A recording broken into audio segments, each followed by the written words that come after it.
Continuamos con el programa 727 de Susurros en tus oídos. 17 años en el aire y desde hace ya 7 años dedicado a fomentar y promover las producciones de teatro independiente. Y en la segunda parte del programa de esta noche voy a hablar de una obra que vi este sábado, que acaba de estrenarse también, Lulú, una tragedia monstruo, dirigida por Cintia Miraglia. Una obra deliciosa e imperdible. Voy a estar hablando con el actor, compositor y director musical Carlos Ledrag.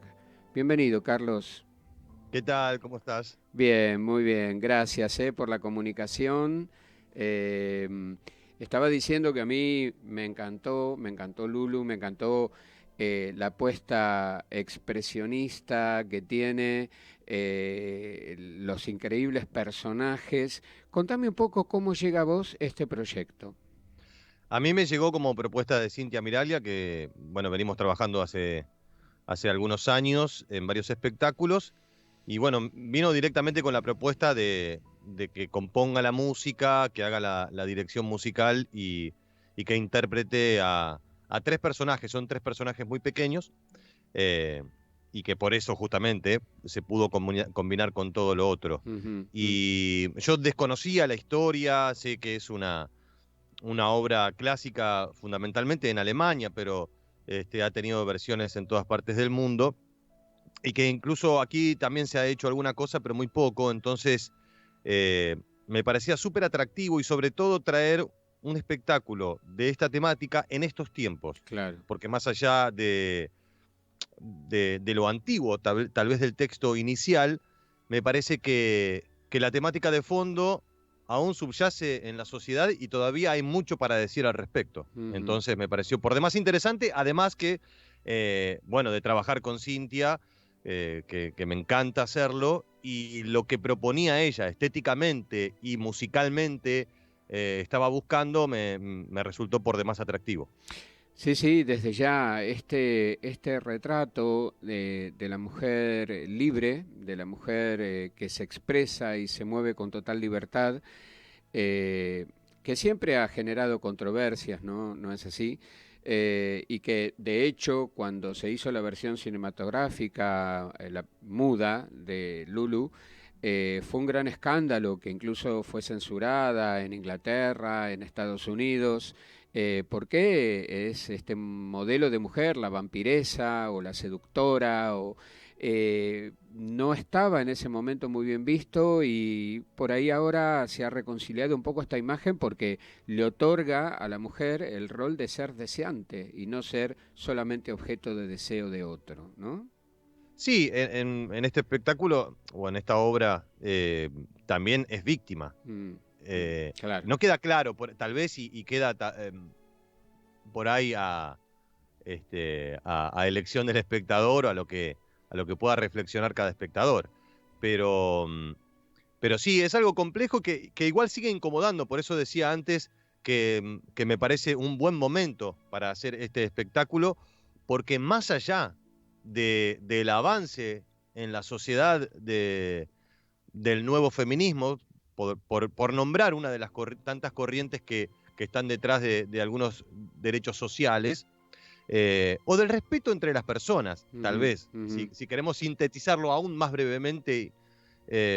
Sigue estando, y más allá, decía, de todos los avances, todavía nos falta muchísimo, pero Mm. muchísimo, lamentablemente. Y por eso me parece que cobra fuerza este espectáculo, además de lo que le pueda llegar a imprimir el grupo de artistas que componemos este espectáculo. Mm. Háblame de la música. La música me pareció poderosa, las canciones me encantaron. Obviamente la voz de Iri de Mockert es absolutamente impresionante. ¿En qué te inspiraste para componerla? ¿Qué imágenes evocó para vos la composición de la banda de sonido?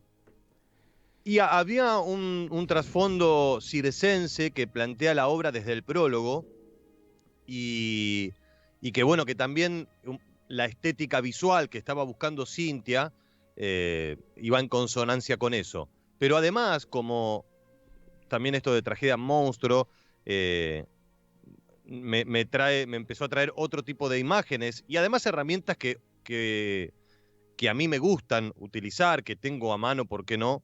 Y que me parecía una buena combinación, que es agregar elementos más rock, más actuales, más contemporáneos y que podían llegar a enriquecer a la música en sí misma. Pero Ujú. con ese tono circense y tal vez un poco de música balcánica, tiene alguna mixtura parecida, bueno, aparecieron elementos más rockeros, guitarras eléctricas, bueno, hay un bajo en vivo y teclados que se ejecutan en vivo y que se combinan con música que está previamente grabada. Bueno, básicamente fue eso. Y después también fue, la música la fui componiendo a medida que iba avanzando el proceso de ensayos, con lo cual también me fui nutriendo de lo que pasaba en la escena, de lo que iba necesitando la obra en cuanto a climas, en cuanto a sensaciones y a energía que iban necesitando los distintos momentos, más allá de la propuesta inicial. Quiero decir, hubo una propuesta inicial de, bueno, vayamos por acá, pero después lo que pida la obra será. Ujú. Y no hubo ninguna barrera en ese sentido. No, en ningún momento ni Cintia ni nadie me dijo, no, esto no porque no pertenece a la estética, sino que bueno, lo dejamos ser. Todo confluyó en una estética que tiene una coherencia, Ujú. pero bueno, fue lo que sucedió. No sé si fue buscado tan ordenadamente. Claro, claro. Em, ¿Supone un desafío ejecutar la música en vivo Eh. durante la obra? ¿Cuán desafiante es? No, es muy desafiante. Muy desafiante porque en lo personal, como músico ejecutante, tengo que tener la atención en varios lados y además el desafío de estar interpretando personajes más allá de lo estrictamente musical. Pero hay un ida y vuelta entre la música y lo escénico, sobre todo, bueno, no quiero adelantar demasiado, ¿no? Pero está el prólogo donde hay música prácticamente todo el tiempo, pero que tiene que ver con lo que está sucediendo en la escena, y después, durante la obra, algunos instrumentos van interactuando con la escena. Y es un momento de riesgo absolutamente todo el tiempo. Además de una, no digo complicación, sino de una complejidad técnica. Ujú. Digo, por el tipo de teatro, que es grande, que igual nos ayudó muchísimo a que el Portón de Sánchez tiene un espacio escénico que es enorme, pero con una acústica que funciona a la perfección. Entonces, bueno, sí nos asesoramos mucho para saber dónde ubicar los amplificadores, dónde sería el mejor lugar para que llegue de manera pareja al público y además la manera de combinar la música en vivo con la música grabada y que ninguna cosa tape a la otra, que todo pueda confluir en su justa medida. Bueno, eso requirió un laburo muy fino y que, bueno, implica un riesgo, pero que en realidad ya está superado. Al Ujú. momento del estreno ya está superada esa etapa. Ujú. Sigue siendo un riesgo porque todo puede fallar en algún momento, pero Ujú. si nada falla, como es lo que uno prevé que vaya a suceder, no hay nada que temer. Sin embargo, qué sé yo, el riesgo y la adrenalina siempre está porque es en vivo y todo lo que Ujú. sea en vivo Claro, lleva adrenalina. claro, claro.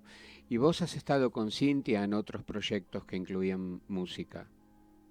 Sí, sí, sí, sí. Bueno, creo que todo lo que hice con ella utilizamos algo musical, casi Mm. todo. Mm. Ahora estoy tratando de recordar cosas que hicimos. Pero Ujú. bueno, lo más reciente es La Falcón, que bueno, nada que ver con la temática, nada que ver con la estética musical, era todo absolutamente, todo absolutamente acústico, digo, con la diferencia que acá hay una guitarra eléctrica, un teclado, un bajo, bueno, en Claro. La Falcón no, era guitarra y guitarrón y todo sin amplificar, Ujú. Mm.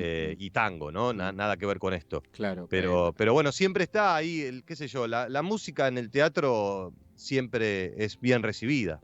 Absolutamente, sí. Además, bueno, la Falcón, cuando yo la vi en el extranjero es una sala como mucho más intimista, ¿no es cierto? Que por ahí Sí. no tiene las dimensiones del Portón, que la música suena, pero maravillosa. Sí, sí, eso era un poco lo que buscábamos porque como la Falcón planteaba un viaje al pasado, estaba bueno que todo pueda confluir en eso, desde la estética y también desde lo técnico, y ahí la sonoridad, cuanto más pura y más cruda pueda ser, mejor. Claro. Diferente es en Lulú, donde ya hay una cosa bastante más compleja, más barroca en el sentido de cantidad de elementos que se ponen en juego, no solo desde lo musical, sino también desde lo teatral, Mm, bueno, que requería eso, mm, una técnica más compleja, más rota, más trash, por traer una ujú, palabra mm. anglosajona. ¿De qué corrientes musicales te nutrís vos como compositor? ¿Qué te mueve? ¿Qué te...? Mi historia me llevó por el rock, por el heavy metal y por el tango. Ah, mira. Fundamentalmente es a eso a lo que me dedico hace muchos años haciendo música. Pero después, como paralelamente siempre hice teatro y bueno, nunca busqué hacer música para teatro, pero siempre sucedió y desde hace muchos años que lo hago. Y cada proyecto teatral que me acercan me obliga a mí a introducirme en otros géneros. Ujú, Qué sé yo, hace muchos años hice la música de Transatlántico con Adrián Blanco en el Cervantes y bueno, había que traer música polaca y yo la verdad que desconocía y me puse a investigar y a estudiar a ver cómo era una mazurca, cuál era la diferencia con una polca y bueno, y a raíz de eso me fui nutriendo para componerlo. Hace poco también compuse la música de Pesadilla, justamente un homenaje a Adrián Blanco, y acá la historia era como algo más de detectives y de persecución y qué sé yo, entonces me puse a escuchar la música de las películas de Hitchcock ujú, y a escuchar un poco más de jazz y bueno, empecé a agarrar otros elementos y a incluirlos ahí en la música. ujú. De manera que de alguna manera el teatro me fue nutriendo a mí musicalmente y yo respondiendo a las necesidades que cada espectáculo me proponía. Ujú. Y como actor, ¿cómo te sentís? Me siento absolutamente desafiado, por eso me gusta también trabajar con Cintia, porque ella me obliga a ir a los lugares incómodos, que es, por lo menos yo como actor, lo que busco.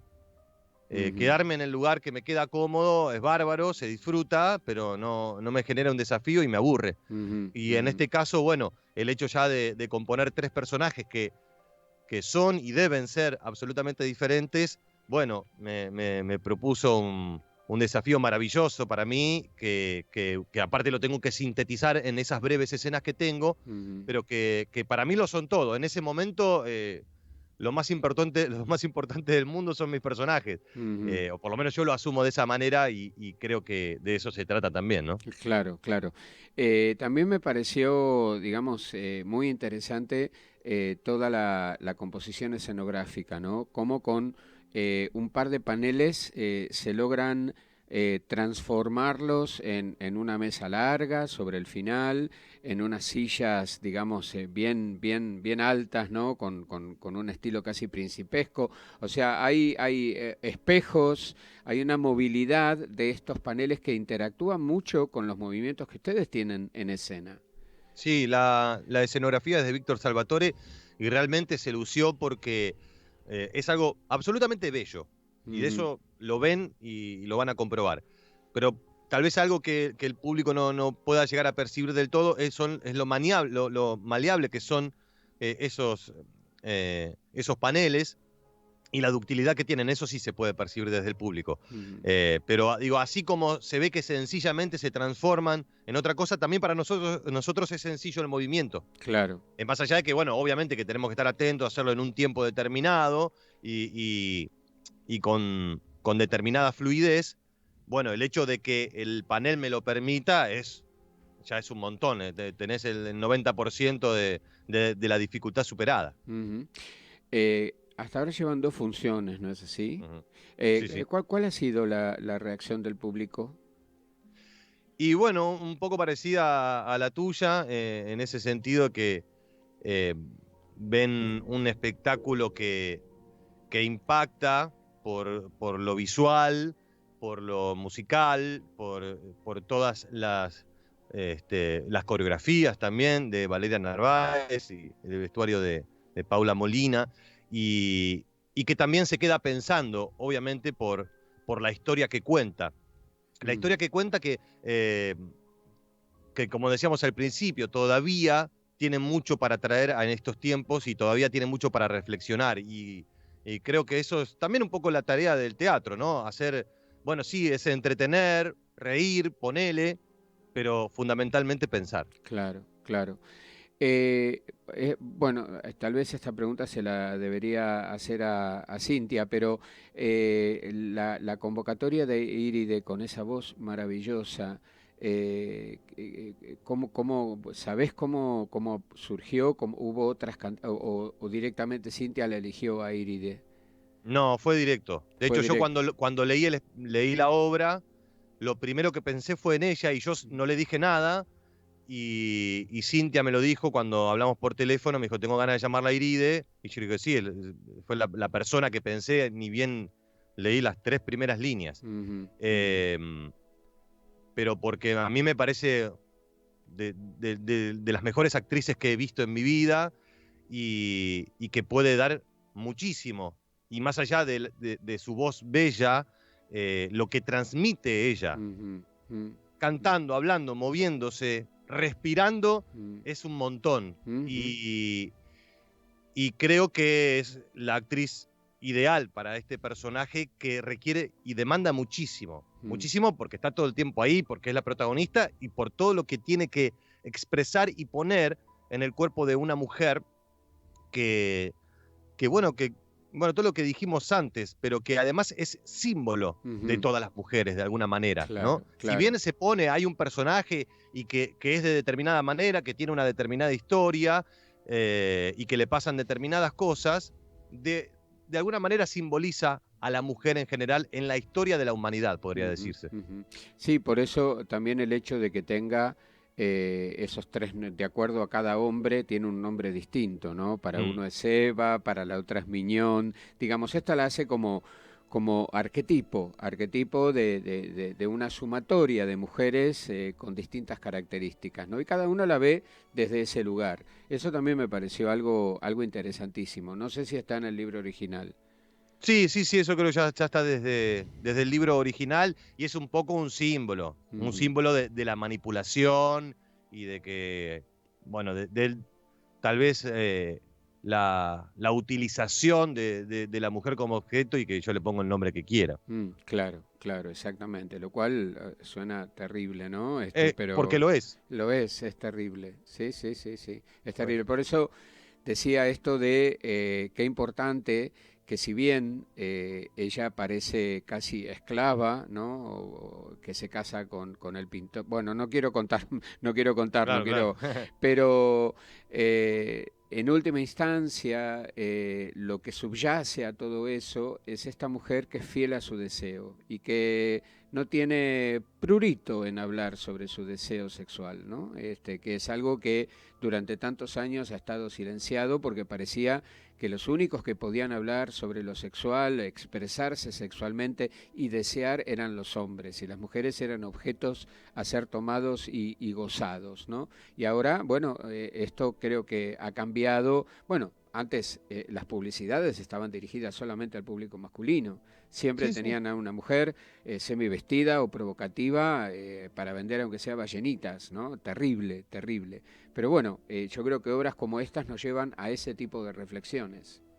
Sí, pero incluso esa imagen de la mujer o de las publicidades hacia dónde están orientadas, sigue estando. Mm, Y salvo algunas raras excepciones y con seguramente algún estudio de mercado detrás, digo, también siguen siendo de la misma manera las publicidades e incluso otro tipo de productos audiovisuales o artísticos también van en ujú, esa misma consonancia. ujú, ujú. El hecho de que en los últimos tiempos esté emergiendo otro tipo de pluralidad en ese sentido, me parece que es para celebrar y este espectáculo viene a hacer eso también. Absolutamente, absolutamente. Bueno, esto se puede ver en el Portón de Sánchez los, Sábados, 20 a horas. los sábados a las 20 horas, las entradas por Alternativa Teatral. ¿sí? Exactamente, sí.